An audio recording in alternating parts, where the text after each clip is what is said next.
프랑스 영토의 거의 대부분이 영국에 점령당해 가고 있던 1429년 프랑스 한 지방에서 양치기 하고 있던 소녀 하나가 왕세자 만나기를 요청합니다. 힘들게 왕세자를 만납니다. 왕세자를 만난 양치기 소녀가 말합니다. 저는 주님으로부터 나라를 구하라는 계시를 받았습니다. 많은 곡절 끝에 전쟁에 나가는 것을 허락받습니다. 이 양치기 소녀가 잔다르크입니다. 정부로부터 소수의 병력을 얻었습니다. 은색 갑옷으로 무장한 잔다르크는 하얀 말을 타고 백합꽃이 수놓인 군기를 들고 병사들 앞에서 전선을 누빕니다. 놀랍게도 잔다르크가 가는 곳마다 연전연승이 이어집니다. 이 잔다르크의 용맹에 프랑스군이 용기 충천해서 영국군에 포위되어 있던 프랑스의 중요 도시 오르레앙을 해방시킵니다. 정상적인 방법으로는 도저히 잔다르크를 감당할 수 없다고 판단한 영국은 희한한 전략을 구사합니다. 마녀 전략입니다. 영국은 프랑스 지방에다가 소문을 퍼뜨립니다. 잔다르크는 마녀다. 프랑스 왕실 그리고 프랑스 교회의 이해관계에 복잡하게 얽혀있던 프랑스는 참으로 어처구니 없게도 영국의 그 모함에 넘어갑니다. 잔다르크는 마녀로 체포됩니다. 잔인한 고문, 이어진 협박 끝에 잔다르크는 마녀로 사형 선고를 받습니다. 화형을 당해서 불에 타서 죽습니다. 불에 탄 시체가 조롱을 받기까지 합니다. 오로지 주님의 명에 의해서 조국을 지킨 잔다르크. 그러나 하나님은 그렇게 비참하게 죽어가는 것을 내버려 두고 말았습니다. 영화가 아니라 실화입니다.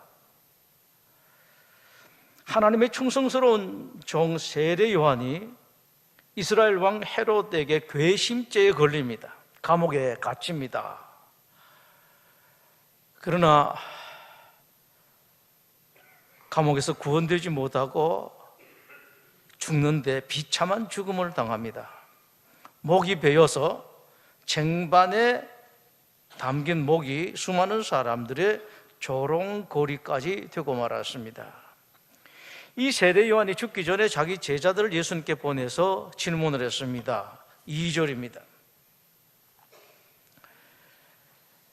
요한이 옥에서 그리스도께서 하신 일을 듣고 제자들을 보내어 오실 메시아가 당신입니까? 아니면은 우리가 다른 분을 기다려야 되겠습니까?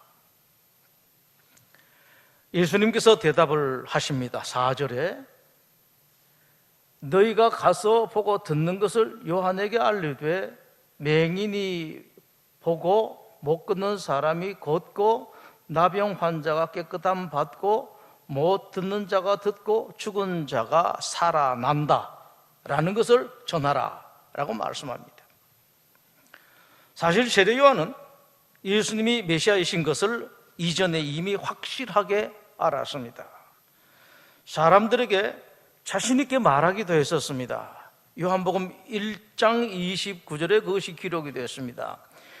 요한이 예수께서 자기에게 나오심을 보고 이르되 보라 세상 죄를 지고 가는 하나님의 어린 양이로다. 내가 전에 말하기를 내 뒤에 오는 사람이 있는데 나보다 앞선 것은 그가 나보다 먼저 계심이라 한 것이 이 사람을 가리킴이라. 요한이 또 말합니다. 내가 봄에 성령이 비둘기같이 하늘로부터 내려와서 그의 위에 머물렀더라. 나도 그를 알지 못하였으나 나를 보내어 물로 세례를 베풀라 하신 그 이가, 그 하나님께서 나에게 말씀하시되 성령이 내려서 누구 위에든지 머무는 것을 보거든 그가 곧 성령으로 세례를 베푸는 이인 줄 알라 하셨기에 내가 보고 그가 하나님의 아들이심을 증언하였다 라고 자신 있게 말했습니다. 그럼에도 불구하고 세례 요한이 마치 예수님이 어떤 분이신지 확신하지 못하는 것처럼 질문을 던지는 데는 까닭이 있었습니다. 세례 요한 자신은 오로지 하나님의 뜻에 의해서 하나님의 일을 했습니다. 그러다가 감옥에 잡혀갔습니다. 감옥에 갇혀 있으면서 시간이 지나면서 세례 요한이 이해가 되지를 않습니다. 그것은 모든 권세와 능력을 가지신 메시아인 예수님께서 왜 당신의 길, 예수님의 길을, 메시아의 길을 준비하다가 죽어가고 있는데 이제 얼마 있지 않으면 죽을 것인데 왜 구원해 주시지 않는가? 마땅하게 메시아는 이런 당신의 길을 예비하고 당신의 일을 한 나를 구원해 주셔야 되는데 왜 그렇지 않은가? 이것 때문에 제자들 보내서 질문했습니다. 시간이 지나가면서 죽음이 점점 더 가까이 오고 있습니다. 이제나 저제나 하다가 기다리다가 더 이상 기다리지 못해서 제자들을 예수님께 보낸 것이죠. 여기에 여러분들이 가질 중요한 질문이 있습니다. 여러분들 생각하기에 마땅하고 당연한 것이라면 반드시 여러분 생각처럼 되어야 하는가라는 겁니다.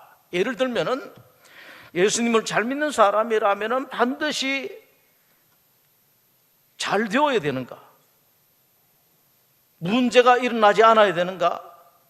예수님을 잘 믿는 사람이라면 문제가 일어나도 쉽게 해결되어야만 하는가? 예수님 잘 믿는 사람은 억울한 일도 당하지 않고 불의의 사기도 당하는 일이 없어야 되는가? 뜻밖의 어려움도 당하는 일이 없어야 되는가? 세례 요한이 이런 생각을 했었습니다. 자기는 잘못하는 것이 하나도 없었습니다. 자기가 한 일도 오로지 하나님의 뜻에 의해서, 하나님의 명에 의해서 그 일을 했었습니다. 상당히 많은 사람들이 자기를 따라다녔습니다. 추앙을 받았습니다. 사회적으로 상당한 위치에 이미 올랐습니다. 그럼에도 불구하고 세례 요한은 하나님의 종의 자리를 제대로 지켰습니다. 먹는 것, 입는 것 철저하게 절제했습니다. 하는 일도 오로지 복음만 전했습니다. 낙타털 옷을 입고 허리에 가죽띠를 두르고 먹는 것도 메뚜기를 먹고 꿀을 먹으면서 살았습니다. 하는 말도 여러분 회개하십시오. 천국에 가까웠습니다. 이 말 중심으로 계속해서 사람들에게 회개하고 돌아오라 라고 전했습니다. 그 세례 요한을 예수님께서도 인정을 하셨습니다. 7절입니다. 세례 요한의 제자들이 떠남에 예수께서 무리에게 세례 요한에 대하여 말씀하시되 너희가 무엇을 보려고 광야에 나갔더냐? 바람에 흔들리는 가을대냐? 세례 요한은 그런 사람이 아니지 않더냐? 그러면 너희가 무엇을 보려고 나갔더냐? 부드러운 옷 입은 사람이냐? 부드러운 옷을 입은 사람들은 왕궁에 있느니라. 세례 요한은 그런 사람과 다르다. 그러면 너희가 어찌하여 나갔더냐? 선지자를 보기 위함이었더냐? 옳다. 내가 너에게 이르노니 선지자보다 더 나은 자가 바로 저 세례 요한이다. 그러면서 이 말씀을 하십니다. 옛날 성경 말씀, 보라 내가 내 사자를 내 앞에 보내노니 그가 내 길을 내 앞에 준비하리라 하신 옛날 성경의 말씀이 바로 저 세례 요한에 대한 말씀이니라. 내가 진실로 너에게 말하노니 여자가 낳은 자 중에 세례 요한보다 큰 이가 일어남이 없도다 라고 말씀하셨습니다. 최고로 칭찬을 하셨습니다. 그러나 예수님으로부터 이렇게 큰 칭찬을 받은 세례 요한이 얼마 후에 처형당하고 맙니다. 그것도 비참하게 죽고 말았습니다. 여기에 우리가 의문을 가지는 것입니다. 이렇게 예수님마저도 인정한 그 세례 요한이 그렇게 비참하게 죽어가는 것을 왜 하나님께서는 그냥 보고만 계셨는가? 라는 사실입니다. 그러나 사실 여러분, 신자들의 억울한 일, 원통한 일을 그냥 보고만 계시는 것은 이런 일뿐만이 아닙니다. 아마 이 자리에 계신 여러분들 가운데서도 상당히 많은 분들이 그런 경험을 하셨을 것입니다. 내가 바르게 살고 바르게 믿고 하나님의 사람으로서 옳게 살려고 모든 노력을 다했는데, 물론 완벽하게 할 수는 없었습니다만은 모든 노력을 다했는데 왜 하나님께서 나를 생각 안 해주시는가? 가장 큰 것은 그겁니다. 내 자녀의 문제가 생기면은 다른 거 어떤 것보다는 자식은 하나님 좀 챙겨주셔야 되지 않는가? 건강은 하나님 좀 챙겨주셔야 되지 않는가? 경제에 내가 큰 돈을 안 벌다 하더라도 회사가 그냥 그만 대강 지켜나가는 이 정도는 하나님께서 해주셔야 되지 않는가? 이런 억울한 일을 내가 당하는 것을 어떻게 하나님께서 그냥 보고 계시는가? 이런 일들을 경험하신 분들이 계실 것입니다. 사도 야고보가 그렇습니다. 12사도 중에 한 사람이죠. 수많은 예수님의 제자들 가운데 사도 야고보는 선별된 12사람 중에 하나였습니다. 예수님은 그렇게 12를 구별하여 세우신 이후에 3년 동안 데리고 다니면서 가르치시고 여러 가지 훈련을 시키셨습니다. 야고보가 예수님으로부터 많은 배움을 받고 훈련을 받고 이제 막 하나님의 일을 시작하려고 하는 순간 아무 일도 하지 못하고 야고보는 순교를 당하고 맙니다. 그냥 죽고 말았습니다. 왜 하나님께서는 일을 이렇게 하시는가? 그 귀한 사람을, 그렇게 훈련시킨 사람을 왜 그냥 아무 일도 못하고 이렇게 만들고 그냥 죽는 것을 그냥 보고 계셨는가? 스데반 집사도 마찬가지입니다. 성경 말씀에 의하면 최고로 칭찬합니다.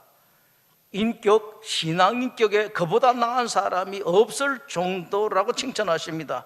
성령과 지혜가 충만하다. 많은 사람에게 칭찬을 받았다. 교회에서도 여러 사람들에게 인정이 되어서 안수 집사로 선술되었다. 은혜와 권능이 충만했다. 권세와 능력까지 있어서 놀라운 일들도 대단한 기적들도 많이 행했다 라고 말씀하신 이 스데반, 그러나 억울하게 죽는데 그냥 죽는 것이 아니라 돌에 맞아서 온몸이 깨어져서 죽습니다. 그렇게 귀한 하나님의 사람, 그렇게 귀한 일꾼, 능력 있는 사람, 믿음이 좋은 사람을 하나님 살려주시지 않았습니다. 왜 그랬을까요? 여기에 대답하는 건 참 어렵습니다. 많은 사람들이 여기에 나름대로 대답을 합니다. 이런 이유 때문에 저런 까닭으로 이것 때문에 그렇게 했을 것이다. 그런데 여러분, 어떤 대답도 하나 마땅한 것이 없습니다. 분명한 것 하나밖에 없습니다. 아주 중요한 것 하나입니다. 하나님의 생각은 우리의 생각과 크게 다르다라는 것입니다. 하나님 말씀을 하십니다. 너희들 생각에 그것이 옳다고 바르다고 그렇게 되어야 된다고 마땅히 생각하는지 몰라도 나는 아닐 수가 있다. 너희들 생각이 더 좋은 것이라고 생각할지라도 그건 잘못되고 오히려 더 좋은 것이 아니라 잘못된 것, 잘못되기에 되는 것일 수가 있다. 여러분들 생각하기에 내가 하는 일이 잘못된 것 같아도 이게 옳고 바르고 그리고 오히려 그 사람에게 더 좋은 것이다 말씀하시는 것이 바로 이것입니다. 우리는 모른다라는 겁니다. 너희들은 모른다. 이사야 55장에서 하나님께서 말씀을 하십니다. 나의 생각은 너희 생각과 같지 않다. 나의 길은 너희 길과 같지 않다. 하늘이 땅에서 아득하듯이 나의 길은 너희 길보다 높다. 나의 생각은 너희 생각보다 높다라고 말씀을 하십니다. 그게 더 좋은 것 같아도 그렇지 않다라는 말씀이에요. 내가 생각하는 것, 내가 하는 것이 더 옳고 결국은 여러분들에게도 더 좋은 것이다 하나님께서 말씀을 하십니다. 다르다. 여러분들은 모르다. 이 말씀이십니다. 이것을 예수님께서 아주 특이한 비유로 말씀하신 적이 있습니다. 예수님께서 이렇게 이야기를 하십니다. 포도원 주인이 포도원 일을 위해서 일꾼을 찾으러 장터에 나갔다. 아침 7시쯤 나갔더니만 장터에 몇 사람이 있어서 포도원으로 들어갔다. 그러면서 아침 7시 들어온 사람들과 고용 계약을 했다. 하루 종일 일하면 7만 원 급여를 주겠다. 그리고 주인은 9시에 다시 나가보니까 또 사람이 있더라. 몇 사람을 또 데리고 들어왔다. 12시에 또, 오후 3시에, 오후 5시에도 포도원 주인은 몇 사람 데리고 포도원에 데리고 왔다. 오후 6시 퇴근 시간이 되었다. 주인은 오후 5시에 온 사람부터 불렀다. 일당을 지급하는데 7만 원을 지급을 했다. 1시간 일하고 하루 일당 온전히 다 받았다. 그 7만 원을 받은 사람은 크게 감사하며 포도원을 떠났다. 이것을 본 아침 7시부터 일한 일꾼들은 잔뜩 기대에 부풀어 올랐다. 저걸 보니 우리는 틀림없이 최소 몇만 원 더 받을 것 같다. 최소 이 정도는 받을 것 같다. 그러나 이게 웬일인가? 차례되어서 일당을 받고 보니 오후 5시부터 일한 사람과 똑같은 7만 원이었다. 아침 7시에 들어온 오후 5시에 들어온 사람과 똑같은 7만 원을 받은 그 일꾼들이 모두 얼굴이 벌겋게 뛰어서 주인에게 항의를 했다. 온종일 떼학변 밑에서 수고한 우리들을 1시간밖에 일하지 않은 저 사람들과 어떻게 똑같이 대우할 수가 있습니까? 너무하지 않습니까? 그러자 주인이 대답했다. 내가 여러분들에게 잘못한 것이 무엇입니까? 나는 여러분들과 계약을 할 때 하루 일당을 7만 원으로 정했고 나는 여러분들과 계약한 것처럼 7만 원을 드렸습니다. 내가 잘못했습니까? 이야기는 이것으로 끝이 납니다. 주인 말이 맞지요? 계약을 했습니다. 하루 일하면 7만 원을 주겠다 계약을 했고 7만 원을 주었으니까 맞습니다. 그러나 뭔가 아닌 것 같습니다. 공정하지 않습니다. 공정하지 않아도 대강 공정한 것이 아닙니다. 많이 공정하지 않습니다. 바로 예수님께서 하시는 말씀이 이것입니다. 우리는 공정하지 않다고 생각합니다. 그러나 하나님은 다르다 말씀입니다. 여러분 보시기에 그렇습니다. 그 누구도 조금이라도 생각 가진 사람 이것이 다 공정하지 않습니다. 옳지를 않습니다. 여기에 하나님께서 말씀을 하십니다. 사람들의 생각이 항상 옳은 것이 아니다. 맞는 것이 아니다. 아무리 옳은 것 같고 맞는 것 같고 바른 것 같아도 눈이 정확한 것 같아도 생각이 제대로 된 것 같아도 100% 확실한 것이 하더라도 얼마든지 아닐 수가 있다. 이것을 말씀을 하십니다. 옳은 것은 바른 것은 하나님 한 분뿐이다. 그리고 여러분들이 그것이 나에게 행복을 줄 것이다, 나에게 좋은 것을 줄 것이다 라고 생각하는 것이 절대로 그렇지 않을 수가 있다. 반대일 수가 있다.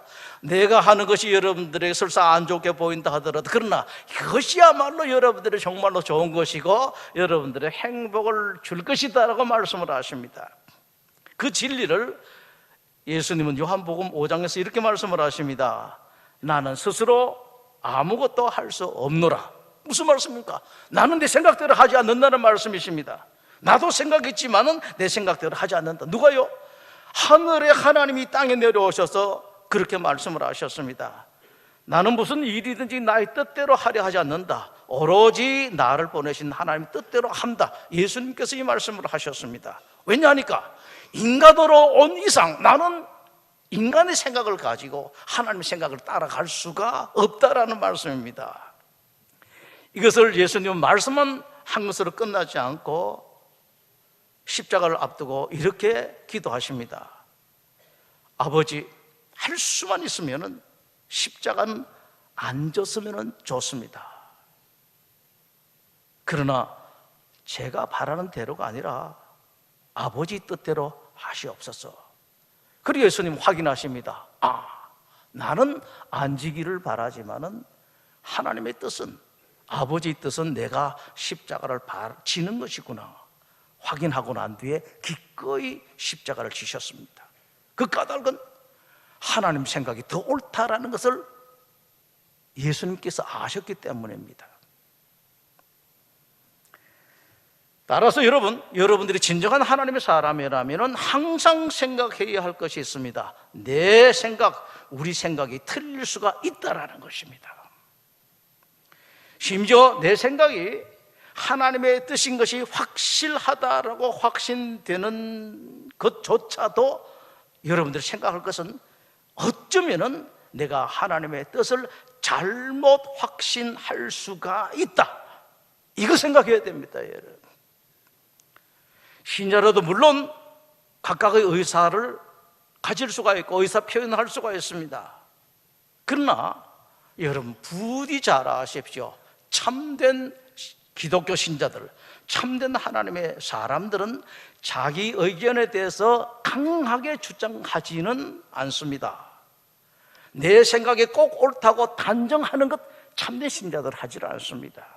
특히 여러분, 고집은 절대 부리질 않습니다. 내 집에서도, 내 아내 앞에서도, 내 회사에서도, 내가 고용주고 사장이고 회장이라도, 내가 오너라도 고집 절대로 부리질 않습니다.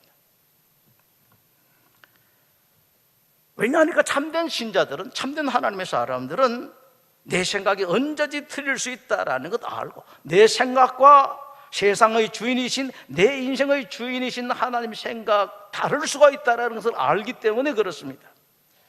그러나 그럼에도 불구하고 예수님 당시의 지도자들은 스스로 너무 똑똑했습니다. 스스로 잘났습니다. 잘났기 때문에 다른 사람들의 말을 아예 듣지를 않았습니다. 소위 스스로 똑똑하다는 사람들은 항상 이렇습니다. 무슨 말을 해도 듣지를 않았습니다. 16절입니다. 이 세대를 무엇으로 비유할까? 비유하건대 아이들이 장터에 앉아 제 동물을 불러 이르되 우리가 너희를 향하여 피리를 불어도 너희가 춤추지 않고 우리가 슬피 울어도 너희가 가슴을 치지 아니하였다 함과 같도다 라고 말씀을 하십니다. 다른 사람 말 듣지 않습니다. 왠고하니까 내 생각이 옳고 다른 생각은 나 생각보다 못하기 때문입니다. 이런 걸 확신하고 살고 있기 때문에 그렇습니다. 귀가 없어요. 입만 있습니다, 여러분. 다른 사람들이 인정하지 않습니다. 자기가 최고이기 때문에 그렇습니다. 18절입니다. 요한이 와서 먹지도 않고 마시지도 아니하며 아주 경건하게 살았습니다. 절제하고 살았습니다. 그랬더니 그들이 말하기를 미쳤다라고 합니다.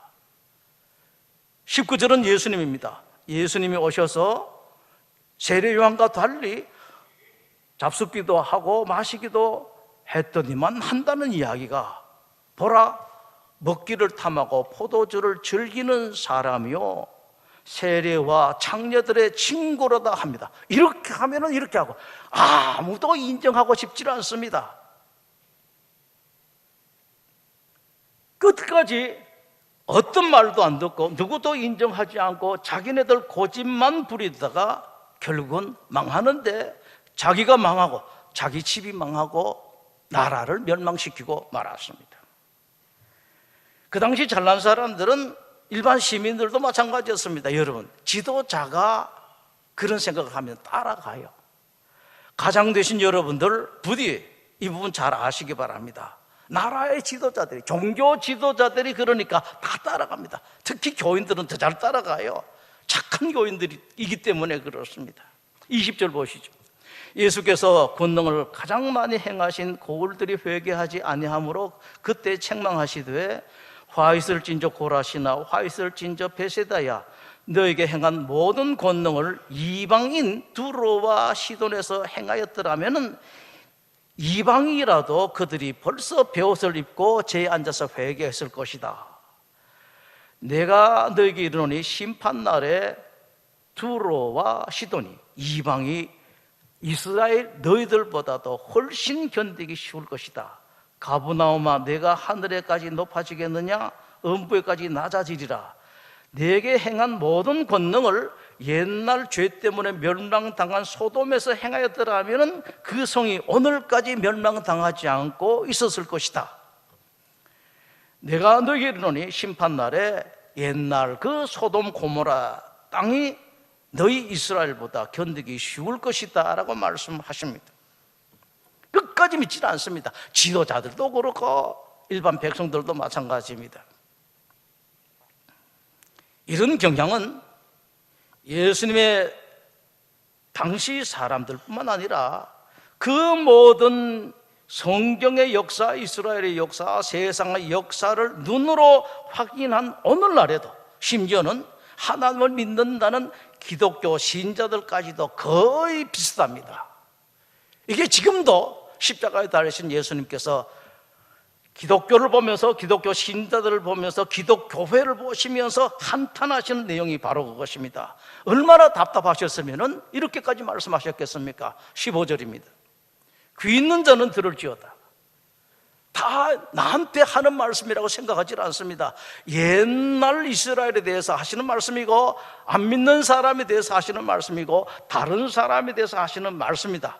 나에게 대한 말씀이라고 생각하지 않습니다. 귀가 없습니다. 그렇다면 정말로 똑똑한 사람들은 어떤 사람인가? 예수님께서 말씀하십니다. 25절에 그때 예수께서 대답하여 이르시되 천지 주제이신 아버지여, 이것을 소위 지혜롭고 슬기 있는 자들에게는 숨기시고 어린아이와 같은 사람들에게는 나타내심을 감사하나이다. 옳소이다. 이렇게 된 것이 아버지의 뜻입니다. 어떤 사람, 진짜 똑똑한 사람입니까? 어린아이와 같은 사람이다 라고 말씀을 하십니다. 스스로 잘나서 잘난 체하고 큰 소리치고 말 잘하는 그런 사람 아닙니다, 여러분. 스스로 똑똑해서 내 생각이 옳다, 내가 하는 일이 더 바르다고 생각하는 사람 아닙니다. 다른 사람이 하는 일, 모습 못마땅하게 생각하는 그런 스스로 잘난 사람들, 이런 사람들은 진짜 똑똑한 사람들이 아닙니다. 자기 혼자만 똑똑한 사람들입니다. 진짜 똑똑한 사람은 어린아이처럼 무슨 일, 무슨 문제든지 간에 주님께 가지고 가는 사람입니다. 저는 모릅니다. 주님 답 주십시오. 28절입니다. 수고하고 무거운 짐진 자들아 다 내게로 오라. 똑똑하지 못해서 그저 못난 사람처럼 그저 이해하고 그저 시키는 듯 하는 사람, 온유하고 겸손한 사람이고, 주님 뜻이라면 하나님께서 말씀하셨다라고 생각되기만 하면은 어떤 멍에든지 매는 사람입니다. 주님께서 오라 하면은 오고, 가라 하면은 가고, 이것이다 하면은 예 하고, 저것이다 하면은 예 하는 사람, 이런 사람이 정말로 똑똑한 사람이다. 예수님께서 말씀을 하십니다. 29절, 나는 마음이 온유하고 겸손하니 나의 멍에를 메고 내게 배우라. 잘난 사람들 눈에는 이런 사람들이 미련스럽게 보입니다. 못났게 보입니다. 저렇게 해서 세상을 제대로 살아갈까 싶습니다. 그러나 여러분, 절대로 아닙니다. 하나님께서, 예수님께서 그렇지 않다고 말씀을 하십니다. 29절 아랫부분입니다. 그리하면 너희 마음이 쉼을 얻으리니 이는 내 멍에는 쉽고 내 짐은 가벼움이라 하시니라. 그런 사람들이 안식을 누리고 평안을 누리고 평화를 소유하고 행복하게 산다. 예수님 말씀입니다.